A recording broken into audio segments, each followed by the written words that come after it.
We're on. Okay.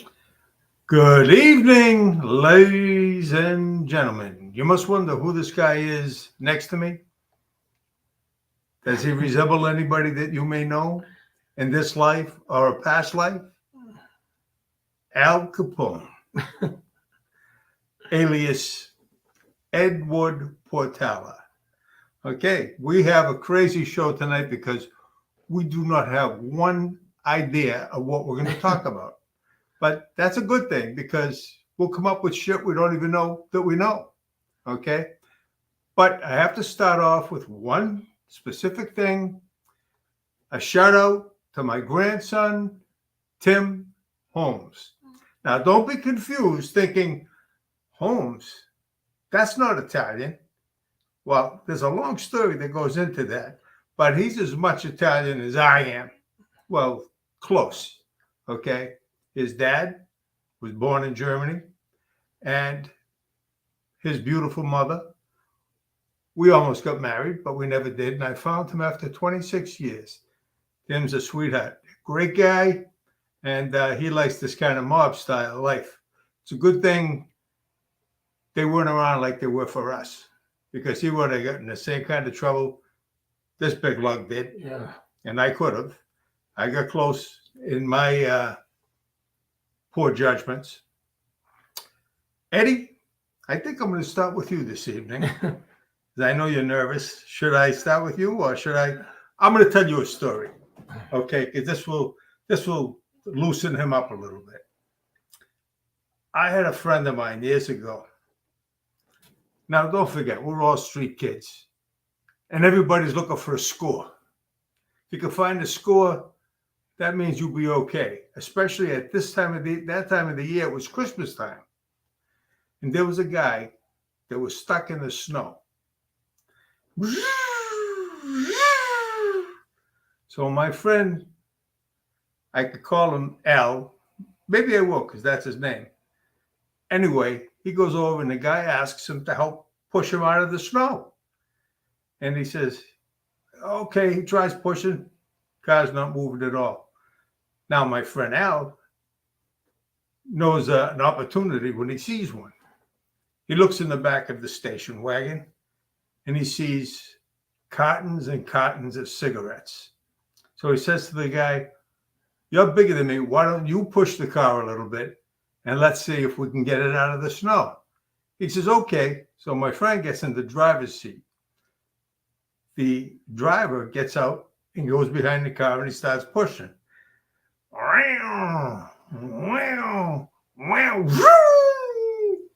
My friend took off with the car. He had a hell of a Christmas. He drove it to a place where he knew he could pull right in. It was a garage, and they had a fantastic Christmas. Him and everybody that was in that garage. So that was what we looked for when we were young. Looking for a score here and a score there. Right, Eddie? Oh, absolutely. Absolutely. Well, how did I meet Eddie? I got to tell you this. First of all, we lived down the street from one another in the projects. And everybody used to be embarrassed to live in the projects. Not me. Everybody hung around the projects because we were the coolest kids around, right? Well, Eddie was a good cook, and he worked in this restaurant. Vases, Circle Fish. Yeah. And I went in there, and I had already known him, but I went in there, and I was just talking with him, kibitzing. Well, let me tell you something. He's not saying much right now, but he's one of the funniest guys I know. And I've seen every comic on the Southeast Shore, North Shore, West Shore. This guy's a funny bastard, okay?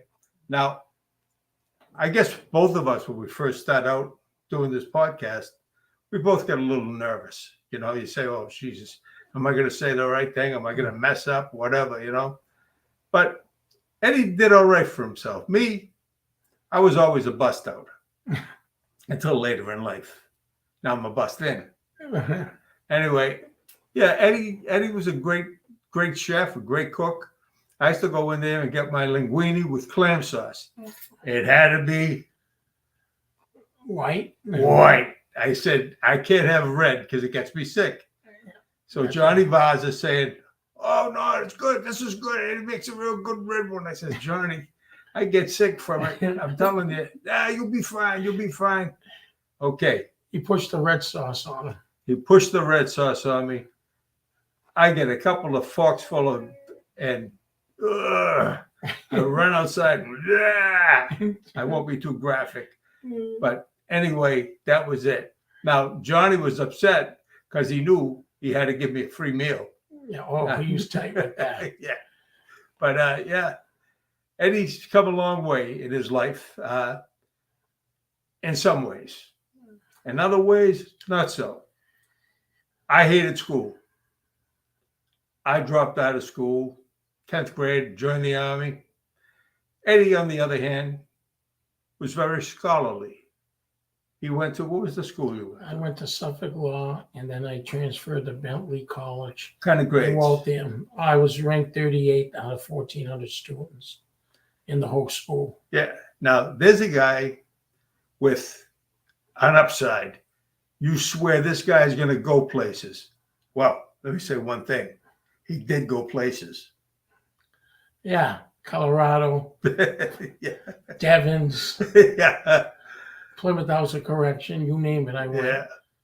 Diesel therapy. If you want, this is your life, aspect of your life. Yeah.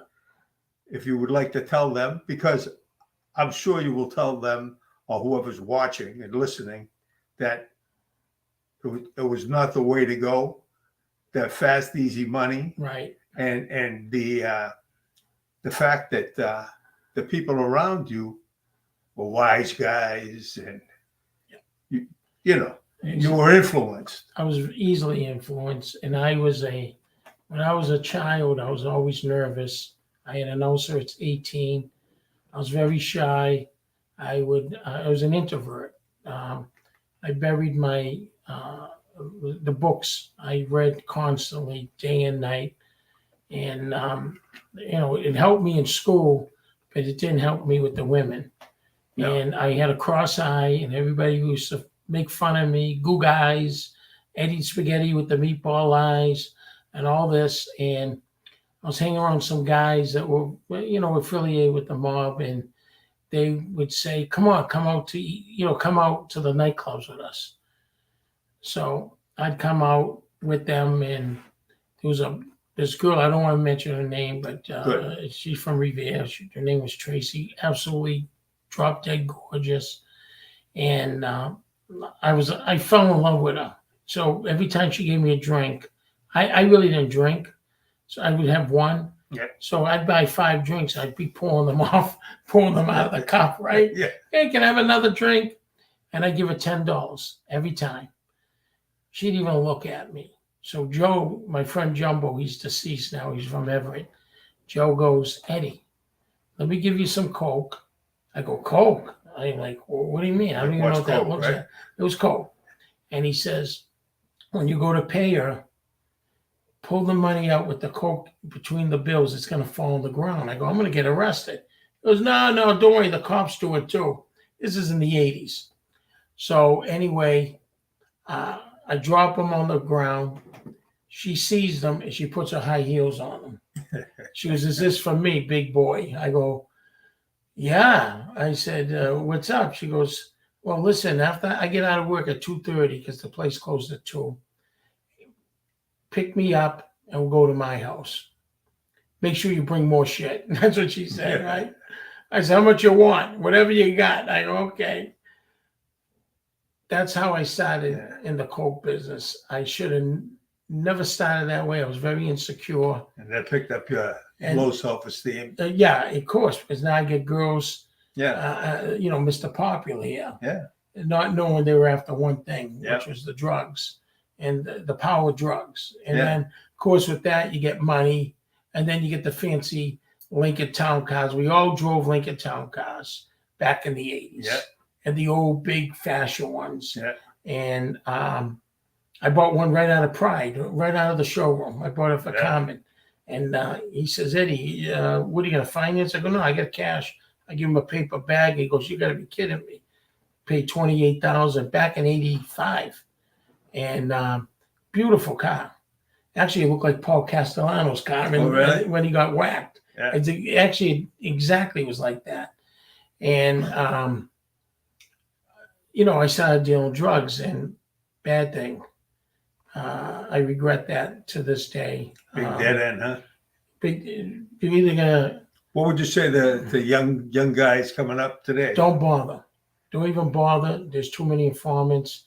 There's too many wiretaps. They're gonna get you one way or another. You might get away with it 2-3 years, but at the end, you're gonna be handcuffed, stuffed. Go to a federal prison. It's not worth it. If you have a family, you have kids, that hurts the kids. Forget about myself. I had 2 daughters, and I wish I never did that. But I had very, very low self-esteem. My upbringing was, a lot of violence in it. I saw a lot of violence. I became the scaredy cat. My brothers, unfortunately, weren't. We were a close-knit family. Yeah. As we grow older, that family's not as close-knit as it used to be. No, never And it's is. sad. And it's sad because in the projects, we had a lot of neighbors that became, we had one guy, I'm not going to mention his name, he became a supervisor of the Drug Enforcement Agency in Connecticut. Yeah. We had another guy that became a state trooper. It's the way you present your life. And unfortunately, when I was selling drugs, I had a boss, Johnny Vaz and Chubby Ralph Vaza. They were very good to me. They were like a second father. My father, unfortunately, was murdered when I was 1 year old. So, and I didn't know about it. So they took me on as their son. And when Johnny Vaza, found out what I was doing, he lost a lot of respect for me. And, if I had to turn back the clock, I would do things way different. Yeah. Way different. But right now, I paid for my consequences. I lost a daughter because of drugs. God got me back. The most beautiful girl, Eddie. She was Christina adorable. Portella. She was She looked just like Marilyn Monroe. Yeah, she did. And that was her favorite person, Marilyn Monroe. Yeah. She have a big picture of Marilyn Monroe. She lived with me because I was afraid the kids today, they're on that heroin and Oxycontin and all that other stuff. The big thing with girls are Adderalls, and no good. And I kept saying to my daughter, "You're not going to die on my watch. You're not going to die on my watch." And she did cocaine laced with fentanyl. It killed her.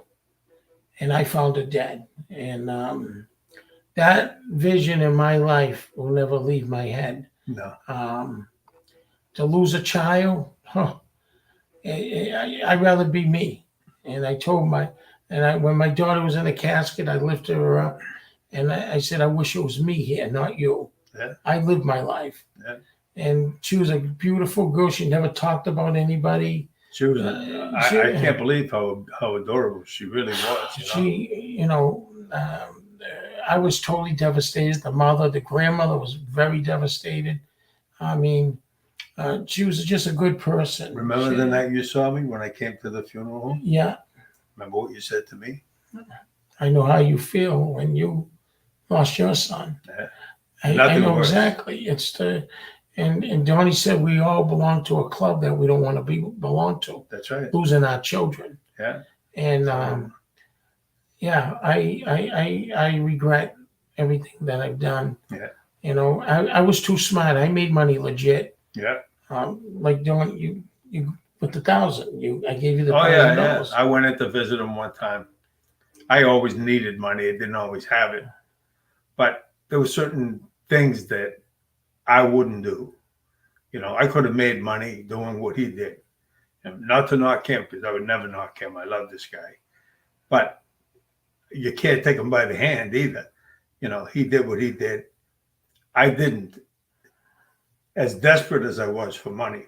But I remember one time going into the place where he worked.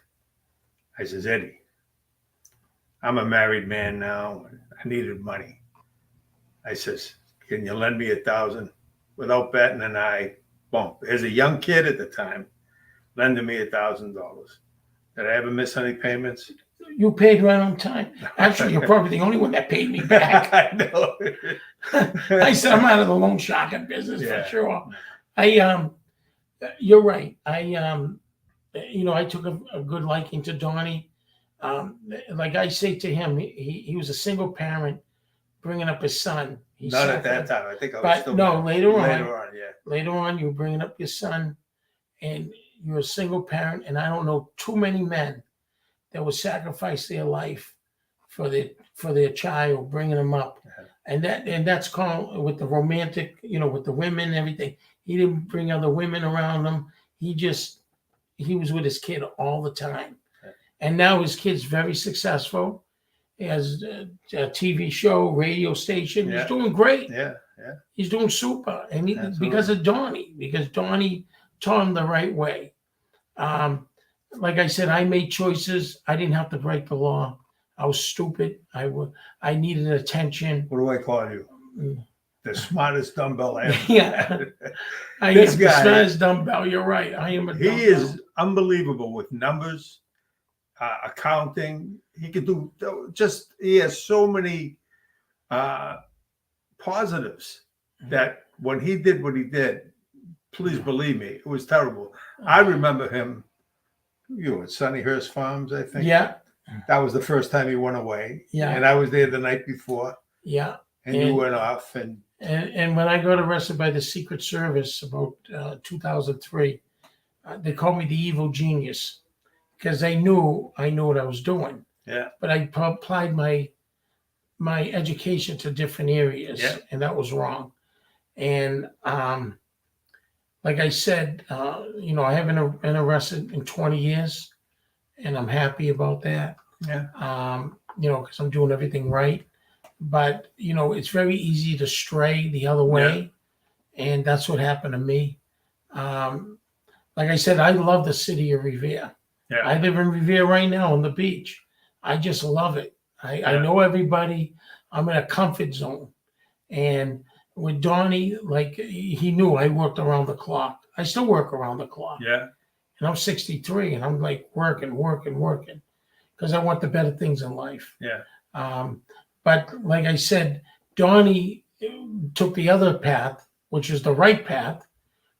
Don't do anything wrong. Don't sell drugs. Oh, don't tell them that I'm an angel, because I'm No, not. but what I'm saying I is, didn't do the drug thing. I'm embarrassed because I have kids now.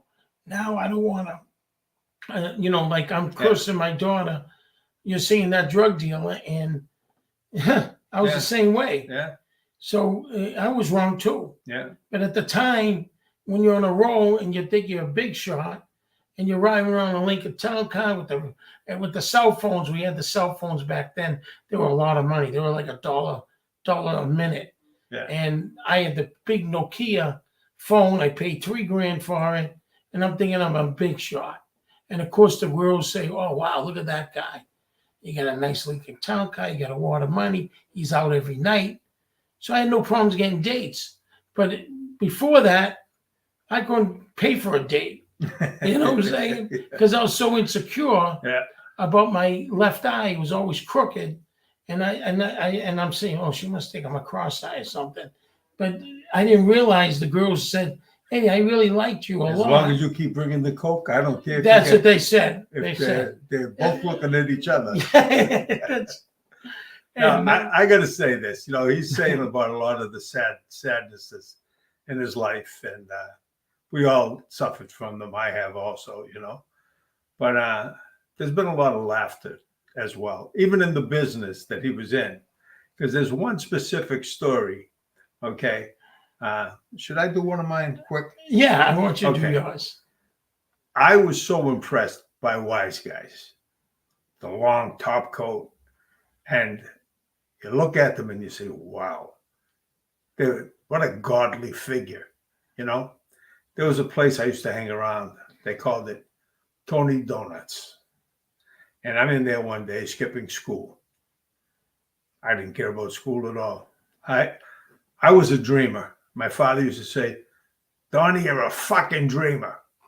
Why don't you go get a job? I had to live with that for years, but I was a dreamer. And you know, the funny thing, I'm still a dreamer, right? So I'm in this place. Guy comes up to me. His name was Louis Greco. Louis Greco was a mob enforcer. He was a big, big man. He boxed professionally or semi-professionally. And he was in the war, the Second World War. And he got wounded, or he would have been a world's champ for whatever weight class. But to me, he was a giant. He had to be super heavyweight. Comes up to me, he says, hey, kid, why ain't you in school? I was just going. Louis. Boom! He hits me with a shot in the arm. I was paralyzed for like a week, right? So, I'm leaving now. So I leave. Now, fast forward. He was such a wall-like guy. All us guys liked him. He was like the Babe Ruth of organized crime, and his buddy, Max Bear. Maxie Bear in Cataldo. Yeah. Maxie is the funny thing. We were always trying some kind of con or some kind of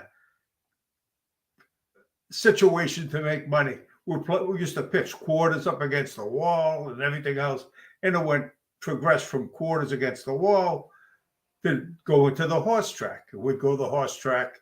This is after we got a little older, of course. Down the horse track, Maxie. Now, this is Maxie. As big and lumbering as Louis. Do you remember him? Yeah, I remember. And he comes, he says, this was his MO, right? He'd come up to a young guy and he'd say, hey, kid, what is it, Maxie? Give me a sawbuck. Now, a sawbuck, if you don't know, is $10. All right. God knows how many times he did that in the course of a day. Oh, yeah. And most people wouldn't say no to him. Well, if you ain't got, give me a fin. $5. And that was him. And I still remember a distinctive thing about him. He smoked a cigarette, and the cigarette ash was that long. Do you remember him? Yeah. He had a long cigarette ash like that. Never forget it. Well, like I said, fast forward. There was a mob hit. And there was a guy, most of you people won't know, Joe Barboza. Oh, yeah. And he had words with Louis, and he was scared of Louis. I guess Louis chased him around his corner, around his car, and he embarrassed him in front of his people. Now, because of that, this Joe Barboza put 4 people in prison. They said they did this gangland hit. It was Teddy Deegan. It was Chelsea. Yeah, it was a bank. And so Louis ended up going away for it. Louis and 3 other guys that, not necessary to mention. One of them I'm going to get on my show. But he ended up in prison. And I went to visit a couple of friends of mine. And in fact, one guy, I just went to his wake yesterday. But I go in there and Louis says to these guys, they're both from Revere. And he says, hey, bring that kid in here from Revere. If they were from Revere, Louis wanted to meet them.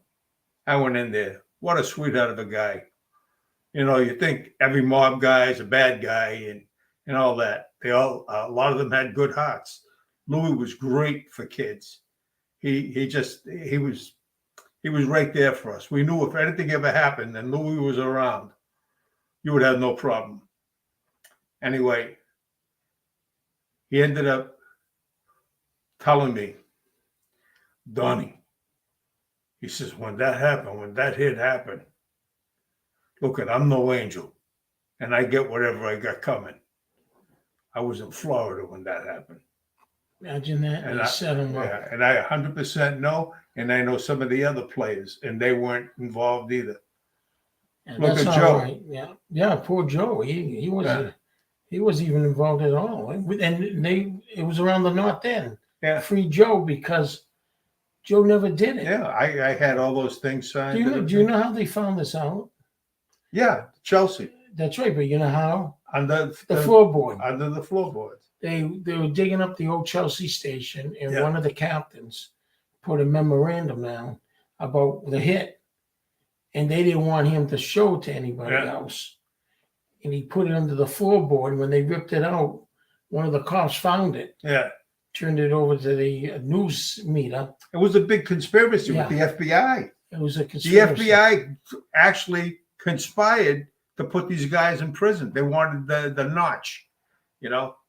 And one of the guys, this guy, H. Paul Rico, he was the head of the FBI, and he was served papers for murder, and he shit himself right there on the spot. That was in the papers. Yeah, Yeah, I remember. boom, right on the spot. He was in Florida, I believe. Yeah, and my friend Joe, he went in. He was 34 years old. He came out. He was 64. Yeah. He had what, 3 or 4 children, Yeah. grandchildren. He had a great grandchild by the time he came out. Great guy, great friend of mine. I visited him for like 16 to 20 years. So he's still a good friend. Anyway, that's the life. And Joe, I think, really got in trouble because he was hanging around with those kind of guys at the European. And he had words with Joe Barboza. That's right. And that's what It was on a happened. small loan, they said, too. It was Yeah. like $100 or something. Something small. You know, Right. and then he framed them, and they needed people, Italians, Yeah. and they said, we're going to get these Italians.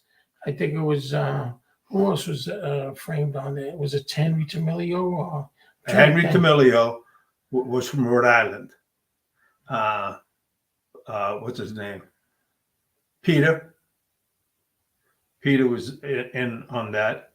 Yeah, and then there was Roy French. I think. Roy French, yeah, but Roy French was actually there. Right. But he still. But look at Greco. He was down in Florida, and Yeah. you still get him framed for that, for a Chelsea thing. Yeah, yeah. Oh, Ronnie Casesso. But he was involved too. Right, but they had him too. Yeah, there was a. Let me see. Because I was in prison with Ronnie. Yeah, I liked him. He's always wore the bathrobe. He was in the medical Yeah. Concord. He ran the place. yeah. I mean, he had his own private phone. Oh, He had subs coming in. He just Yeah. ran the place. Oh, that's the 4 people: Louis Greco, Peter Lamoni, Henry Tamilio, and Joe. Joe Salvati. Yeah.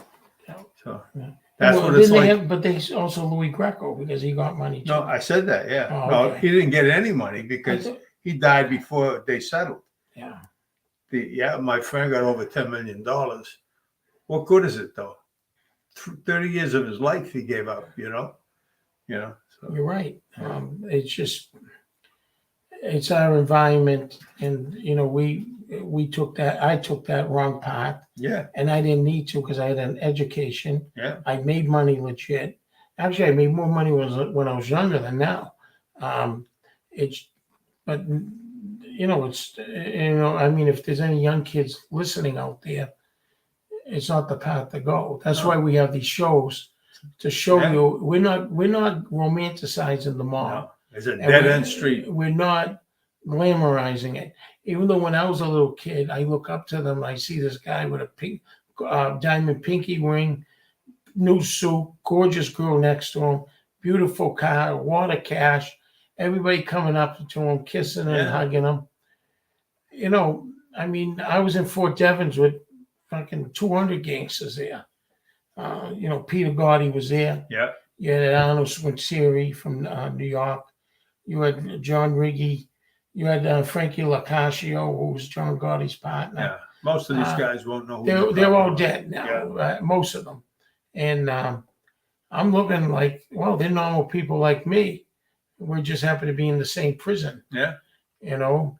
There were some good guys too. For the little bit of time that I did, and that was in the Army, 4.5 months. There were some nice people, some nice guys, you know. Yeah. They were solid. Some of them weren't, but you knew to stay away from them. Yeah. I was in white collar crime. Yeah. In the camp. They classified me to a medical center. Then I went to Colorado, which I'll tell you, it's way different out there. Yeah. But I probably was the only Italian in the camp, and I was with the guys from Enron. Yeah. This guy, Andy Fastow, multimillionaire. He was the chief financial officer. I was with politicians, lawyers, one judge, a municipal judge. I think right about now, Eddie, I know I'm interrupting you, but that's all right. But I don't care. Yeah. Okay. One of your funny stories. Okay. You know the one I'm talking about with the flower? Oh. So I was going to college at the time at Bentley full time, and I was going to work in that full time. So I was like, I never went home. And what happened was I was selling the drugs, and I was selling them out of the restaurant, which was wrong. So we'd have a fish store and a seafood place. So I was the manager. So the only one that was over me was Johnny Vaza, but he was always in the dining room. And what happened was I used to hide the drugs in the restaurant. So upstairs. So my Johnny's next door neighbor, Arthur Ferragamo, who happened to be Vince Ferragamo's uncle, the quarterback for the Los Angeles Rams. And the reason why I knew that, because when you walk in Vaz's, there was a framed picture of Vince Ferragamo. And Johnny says, oh, you got to clean that office because that office is really filthy. And I had the stuff in a camera bag. And we're all cooking. And half the crew was in on it anyway. And Johnny Vaza comes in with the camera bag, and he's twirling it like a baton. He goes, who owns this camera bag? Of course, I turn white as a ghost. I'm like, what's that, Johnny? He goes, I just found a few things in here. It had to be about 60 half a grams. So, of course, nobody owned up to it. So I said, fuck, we got to get that fucking money. That's $3,000 there. Right? Yeah. So he left it upstairs. Nobody would go upstairs. So Johnny would sit there and waiting for anybody to go up the stairs. Nobody went up there. It was an office upstairs. So, I had the key. I said, I don't normally do this. I said, I got to fucking get back into that place because he's going to flush that shit. So I went in there, me and two other guys. I don't want to mention their names. I said, we got to fucking untie all this stuff and dump it in another bag. Stupid us. We should have had already prepared and just switched it. So we're putting flour and we're taking the coke out, putting the flour, just tying up, not weighing it, threw it in the camera bag. So the next day, Johnny Vaza goes, you know what? I could get arrested for this shit. He goes, but you know how many bras I'd have with this? He was nuts. Talking about low self-esteem. Yeah, he goes, Eddie, you know how many girls I could have with this shit? I go, I don't know, John. Meanwhile, I'm the one, right? He goes, Eddie, I'm going to give you the privilege of flushing it. I know he knew it was me, but he couldn't prove it. Yeah. So, and the reason why I say this story, because he said a long time ago, he found marijuana in this place. And stupid him, he burnt it. And he said they had tears coming down their eyes. It was their marijuana, the workers. So he's throwing in it, okay, flush, boom, flush, boom, flush. I go, oh, there's one more floating there, flush. He goes, so how do you feel it? I go, I feel good. I already knew I switched it. Yeah. I would have been crying, to tell you the truth, because $3,000 back then in '84 was a lot of money, right? Let me respond to these people. Oh, yeah. Right. We got Rick James, Donny and Eddie Cheers from Vegas. All right. How you doing, Vegas? Eddie is Duffy. Good stuff, Hey, buddy. Duff, what's going on, buddy? I went to his birthday party. What a great time Oh. I had. And what a cook. Hello, Donny and Eddie. What's up, guys? Danny Stallion. Brian Cuss. Cuss. And God bless you. That's so nice of him. He's a good man. Terrible story, I Eddie. know. I thank God you rest about my her. daughter. Yeah. You know, I lost 20 years because of coke trafficking. Yeah. I never got out with a penny. Yeah, he's right. That's Brian. Brian's the man. Brian, we'd like to get you on the show. He's a good guy. Oh, yeah. Love the hats, guys. I told you these hats were going to Move it down, yeah. They were going to be a winner. Yeah. Let me see. Okay. Let's see. Love the hats. Chat with Stacks. What's up, Stacks? Chatting with Stacks. Hey. You better come around soon, buddy. Come on, yeah. We were supposed to go to the feast. Then it started raining, and we just. I feel bad. I'm from the UK, guys. That's Brian. He's in the UK. How's he going to get here? I don't know. Okay. Hi, guys. Good luck with the show. Hey, there's Peter Martino. What's up, Peter? Good guy. He could have been the next mayor. I'm telling you, Peter. Live viewer comments show up on StreamYard. This is an example. Yeah, that's very nice. Yeah. Oh my God. But anyway, with the coke, I used to sell it from the fish store. Yeah. So Ed Navazo the code name was clam chowder. Yeah. So if someone came in, they'd say, Eddie, a cup of clam chowder. So that was a half a gram. A pint of clam chowder. That was a fucking gram. A quart was an 8-ball. No, a quart was a 16th. And wait, you see, the pint was a 16th, and a quart was an 8-ball, right? Yeah. So Edna, the 70-year-old lady, Jose, got caught on. He goes, Eddie, I'll pass the shit out if you need help. She was a good person. I loved her. She was really a nice girl. But we had a lot of fun. If Johnny was alive, I would say, Johnny, you know what? You were right. I'm sorry. Should have never did it. He was like a father to me. He was a sweetheart. He took me to Vegas. Yeah. He took me to Atlantic City, California. He was one of the Florida. Yeah. He was one of the best guys around. And Chubby, same thing. Yeah. Chubby Vaza, he's still alive with his brother Louis. Very, very good-hearted people. My mother was a bookie for him. Yeah. Chubby, with the horses. Yeah. What a nice guy. I can't say enough about both of the Vaza family. Oh, this next thing here, I'm going to read it because I wrote it, and I probably remember most of it anyway. I was 22 years old and loving life. Every day brought something new to do, or someone new to do. I was at the peak of my sexual prowess. Girls, girls, girls. That was all I thought of. It was all about the conquest. All of us guys were just about the same. All about quantity, not quality. Because of that attitude, I let a few real nice women pass through my hands in more ways than one. As it says in the good book, you will reap what you sow. How true, how true, how true. For the hearts I have broken, there were a few. I was never proud of this. It's hard to tell someone you don't want to see them anymore when they didn't do anything. Anyway, let me move along. All that bullshit about women, I don't even like them anymore. But, okay, later in life, I got it back in spades anyway. My mother and father fought nearly every day of my youth. It seems she could never do the right thing in his eyes. He didn't like what she cooked. It was too cold. The kids were too loud. Seldom did I see them embrace. Was this love? This was all I saw. He would go out whenever he felt like, leaving my mother in the doorway with a dish towel over her shoulder and tears in her eyes. Maybe this was love? I don't think so. So what did I know about love and respect of women? Getting back to my carefree lifestyle, there was this strip joint in Revere. It was called Alfonso's, and attached to it was a nightclub and a pickup joint called the Tiger's Tail.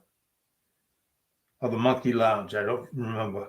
My friends and I would go in there at least several times a week.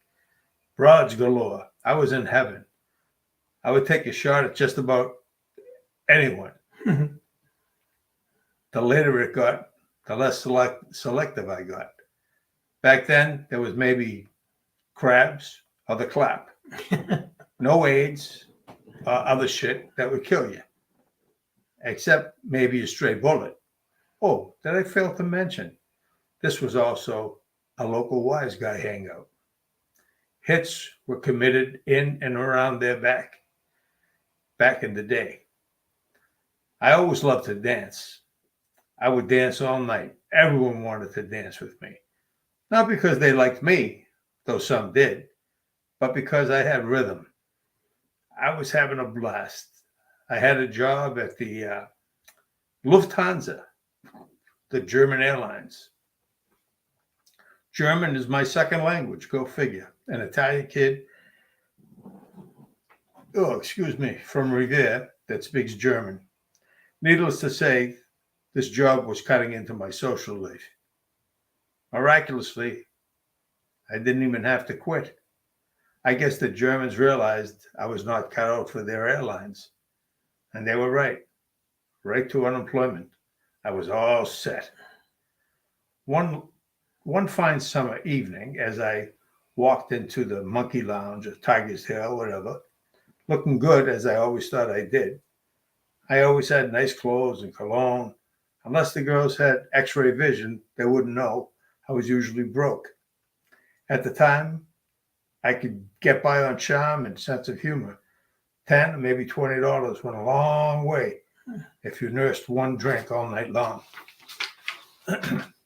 On this particular evening, I hear a voice call out, "Hey, dancer." No one had ever called me dancer before or since. I turned and saw this guy, wise guy, really. Now I'm beside myself, not knowing what to say or how to act. So with a shocked expression on my face, I reply with all my fingers of both hands pointing to me. Who, me? Yeah, you, he reiterated. He extended his hand to me. Hi, I'm Benny. He didn't know me, but I surely knew who he was. After all, he was notorious due to his occupation. Nice to meet you, Mr. Z. He just laughed, sensing my fear. This is my girl. Let's call her Rita, because she looked like Rita Hayworth. Rita, all I could say was hi. She was drop dead gorgeous. The key word was dead. I may have been a hound dog, but I did not want to be a dead dog. I always knew where not to tread. She liked the way you dance. She wants you to dance with her. Now, Benny was no dancer, but he could play some very loud music, if you know what I mean. Sure, Benny, anything for you. He again smiled.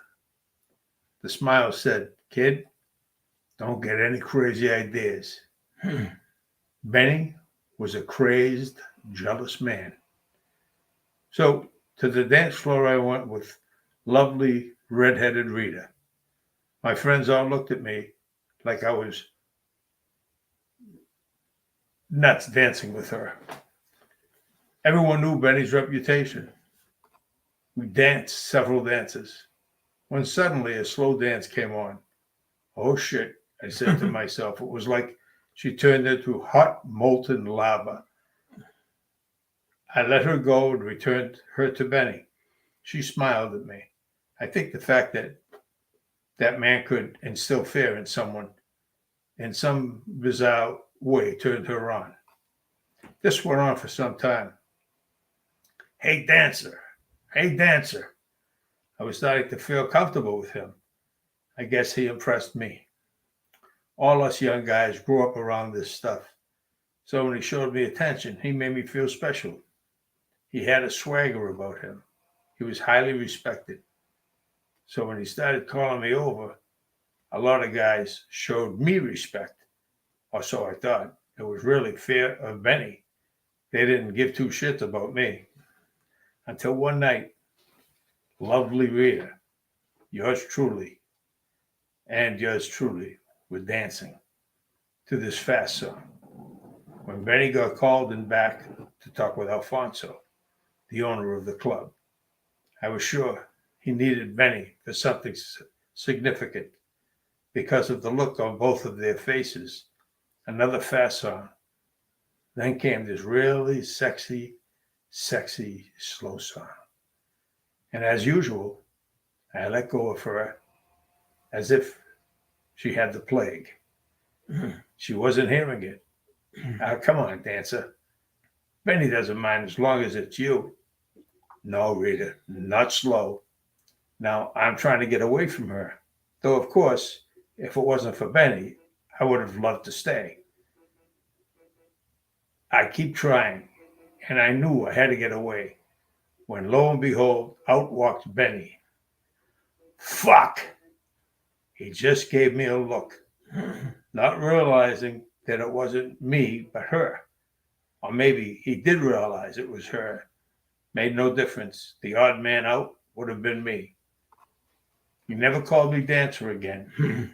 Nor did he ever call me over. Oh, Rita, that little flirt, always had the smile for me. I swear she was trying to get me killed. And a few years later, as I was hanging in the pool room, in walked Benny with the pumpkin kid, my grade school buddy. His face was marred from what looked like buckshot pellets. He was looking for who did it. I'm sure when he looked into the man's face that did it, it was the last face he ever saw. I wonder what ever became of lovely Rita. Wow. That's a true story, man. We're right down to the end. I bet you she was a lot younger than him. Yeah, she was glamorous. But he got whacked right after that. Why did they whack him? I mean, why did they whack him? Because he didn't pass out the communion when he should have. I don't know. He was not an altar boy. I know that. Like I was. I heard. Did he grow up in the North End of Revere? Or? Revere kind of guy. Revere. Yeah. You know who he was? Joe DeRosa's uncle. Okay, I didn't know that. Yeah, his mother, Joe's mother was his sister. I was looking at some old transcripts from the Boston Herald and the Boston Globe, and there's a guy, Jason Trammell. He does a lot of that stuff, and I'm reading it, and I'm like, wow, I didn't realize that many people died during the '60s. Oh my God! For the mob hits, you know, with Stevie, yeah, Whitey, and Frank Salami. That place I used to hang around with. I think Joe Barboza whacked one or two people around there. Wow. Yeah, it was and they all thought he was Italian. He was Portuguese. Yeah. Well, he was mad because he couldn't get made. That was a lot to do with his anger. And then they end up whacking him in California. Yeah. Matter of fact, they did a story on that about 2 weeks ago. Oh, really? Yeah, about the murder of Joe Barboza in California. Yeah, it was like unbelievable. When I'm reading it, I'm like, wow. But now, 1978. This here, true though it is, it's kind of embarrassing, but this is all about honesty here, you know. I had no money. Big surprise. And my son, Eric, was in the hospital.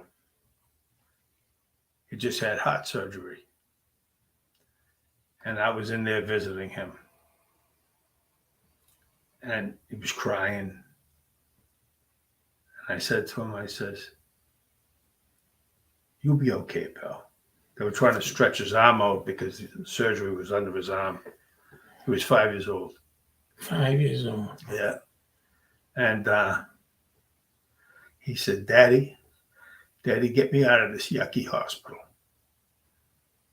And I said, I will, Eric. I will. I promise you. And when I get you out of here, I'll tell you what.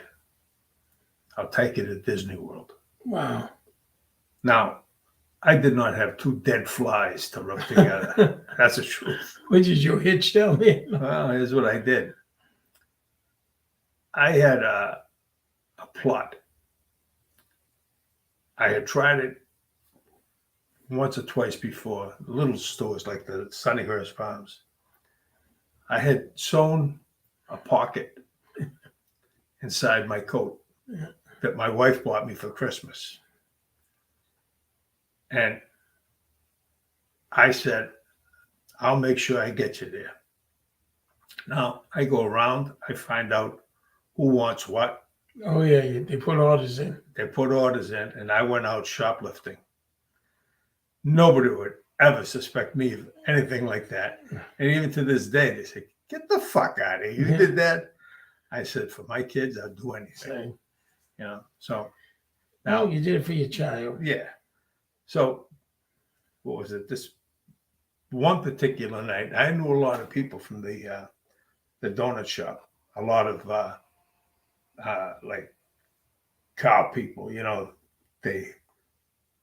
I was never big into cars. They knew, Right. You know, souped up engines and all that bullshit. Oh, yeah. But Those cars were the best back then. oh yeah, I love those cars. and one of the things that they used to want from me was like socket sets, stuff like that. Yes. They were kind of heavy. They were about this big.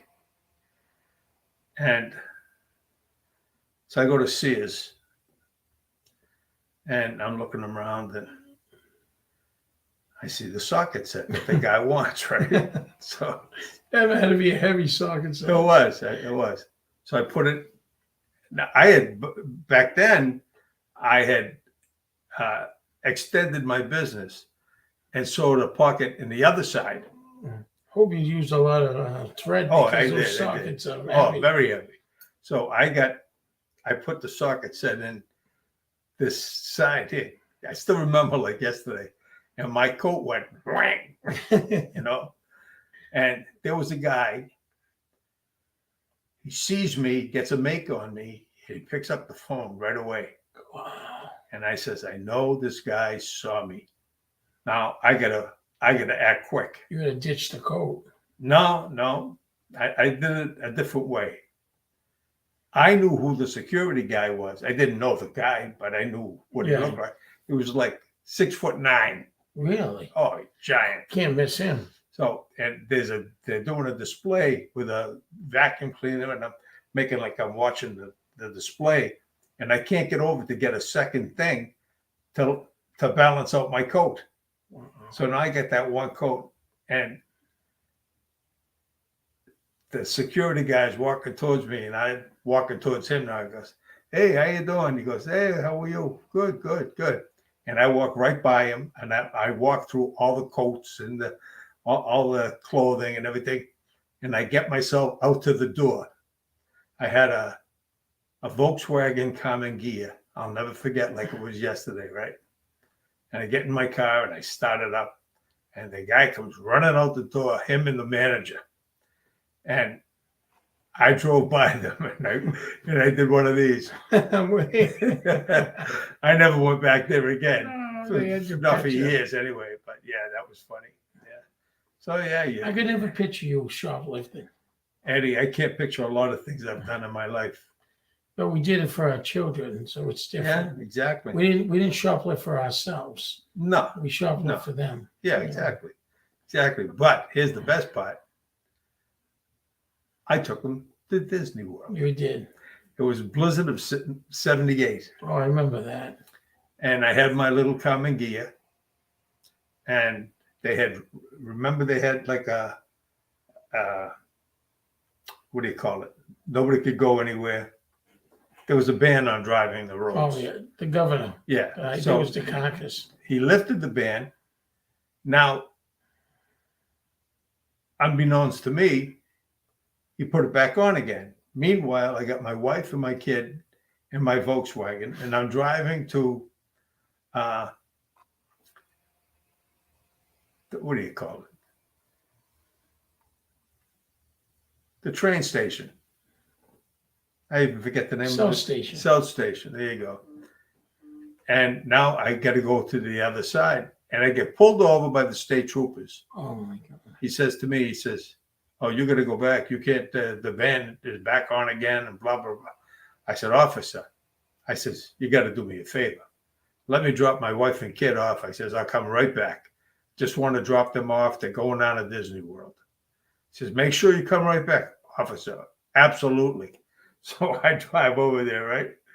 I let them off. They went, and I helped them get this stuff over to the trains, and I parked my car right in front of South Station. Wow.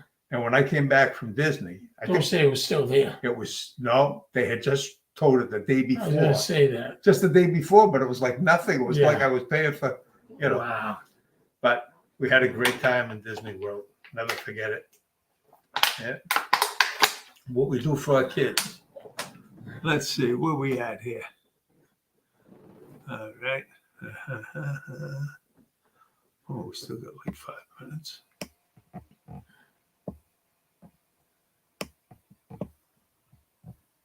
Oh, Eddie, you need to get rid of the hat. You look like an idiot. Dimitri! Dimitri! He looks just like Al Capone. Who are you kidding? Dimitri, she's a great girl. A beautiful girl, a nice girl. The only reason I even wore the hat was because he was going to wear one. So normally it's me with no hair. Well, what about me? I'm losing some hair Oh, too. you shouldn't have done that. I know. Now they're gonna say. I don't think anybody knew. You know? Dimitri, thank you for watching. Yeah. I didn't forget you, Dimitri. Okay. I hope you I'll at call least you had after the fun. show. I hope you at least had fun. Oh yeah, she's a good girl. Well, she must be if she's your She friend. really is. Dimitri. Okay, anybody got anything to say? Looks like we're winding down, and next week I might have Paz, Vinny Paz. I got a couple of comedian friends of mine. This was just something to do tonight. I figured Eddie gets a chance to unwind. Yeah. We both have fun hanging out like this. Oh yeah, absolutely. You know, I just been working so many hours. I'm like well, exhausted. That's the reason you're I'm here. totally exhausted. But I enjoy doing a show like this and reading the comments and everything. Yeah. You know. And you do a good job. If they ever saw you when you're really in your element and you're really bucking out that funny shit, you are one funny man. All right. Thank you, Brian. Guys, have a great night and God bless. Yeah, he's a good guy. Thank you. And Brian says, been a great show. Loved hearing your stories, guys. Thank you. Dimitri. I'm calling you right after the show. Okay. She says, okay. But anyway, yeah, it was a good show, and I it looked great, especially with that's Peter. You know Peter. Yeah, of course. One of the best guys in One of the Revere. best. One of the best. I told you he could have been mayor anytime. Yeah. That's how popular he was. He always topped the yeah. ticket. For us, I think he was on the school committee and the. He never city put council. on airs. He was never a phony. No, And Peter. no. Peter is a dynamite guy. Yeah. I remember him in the second grade. You know what he did? He played the Easter Bunny. No. I always joke with him. I go, "You're the Easter Bunny." He was really. Everybody loved Peter. Yeah. Peter's so popular. He doesn't realize how popular he is. Yeah. There's so many people. When you mention his name, their eyes light up, and they say. And I never heard anything bad about Peter. You both look great, especially with the hats. I hope your health is better, Eddie. Thank you. I went to the heart doctor today. He said my heart was stone cold. No. Yeah. No, it came out all right. The test. You know, we're getting older. We're falling apart. Yeah. You know, Every- my brain is working 100%, but Yeah. the body's not saying, Not catching doing up. it. It's not catching up, you No. know. Yeah. Tomorrow is my appointment. For a whole week, I stress out whenever I have to go for checkup. The whole, you know. Thanks for the nice words, guys. I appreciate it. Peter, Well, we love you, classy guy, Peter. the and- best. I can't say enough good things Yeah. about Peter. Classy guy, well liked. Like Yeah. I said, never heard a bad thing. No. He's for the people. Yeah. He's been out of politics for a while, but I bet you if he ran tomorrow, he'd win it and by a landslide. That's how right. popular Yeah. he is. Everybody loves Peter. You know. Well, guys, I thank you so much. We didn't have anything really prepared tonight, so it was just two bullshitters bullshitting.